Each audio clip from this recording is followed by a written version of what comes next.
Hi, my name's Cory Grandinetti, and I'm an occupational therapist. I'm currently working in the Shoreline School District here in Shoreline, Washington. And previously, I worked for Rehab Without Walls and served as Director of Clinical Management at Rehab Without Walls. And prior to that, I worked at Harborview Medical Center in the inpatient rehab unit for a number of years, working with people with neurological injuries. So at that time, I became interested in just focusing on returning to important ADLs after a neurological injury or a complex injury. And bowel and bladder and sexual health became my interest because they have such an impact on quality of life. So, people after a spinal cord injury often hear about the dermatomes, the areas of your body that have sensation from different nerves in your spinal cord. I think body mapping can be pictured in that same realm of that picture where you're trying to just get to know your sensation in your body.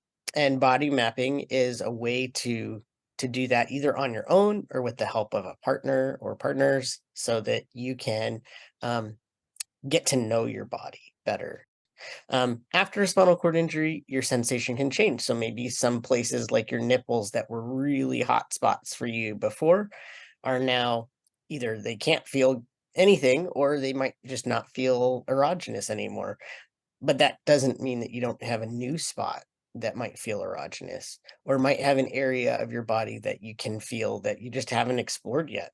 And that can be um, I encourage any type of sensation, whether it's something light like a feather, or something more if you need more sensation help, it might be something like a vibrator that can, or a massager that can really, get more deep into your, nerves. So those kind of considerations are like not just where can I feel, but how does it feel in each part of my body and what can I use to stimulate those areas? If you have impaired sensation, there are ways to explore new places. And in that same realm, I encourage people to be open to trying new things, whether it's toys or new places in your body. One of those areas that I encourage people when they're doing body mapping to consider is anal sex. And the reason that I encourage that is because um, a number of people with spinal cord injury have preserved sensation in their anus, but have lost genital sensation. And um, while that can feel like a taboo conversation to some people, it is an area of sensation that has a lot of sensation. And for some people, even without spinal cord injury, it's an amazing sensation.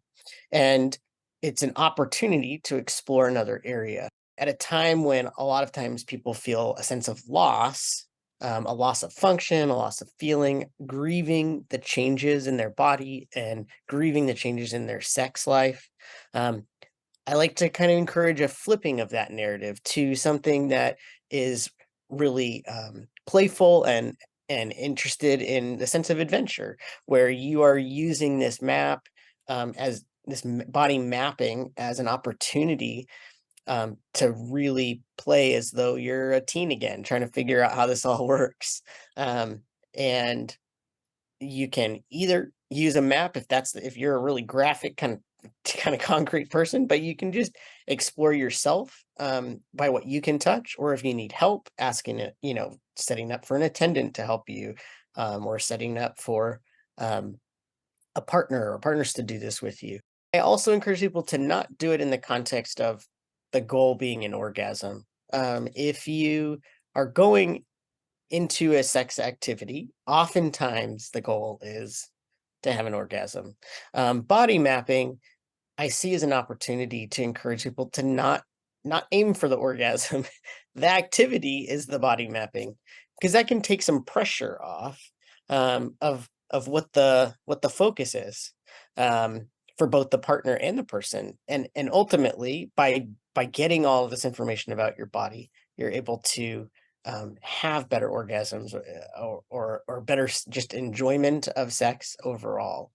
And if you need resources, there are a number of places, even in Texas, Forbidden Fruit offers workshops about things like anal sex, and you can access things online. Basically, body mapping can be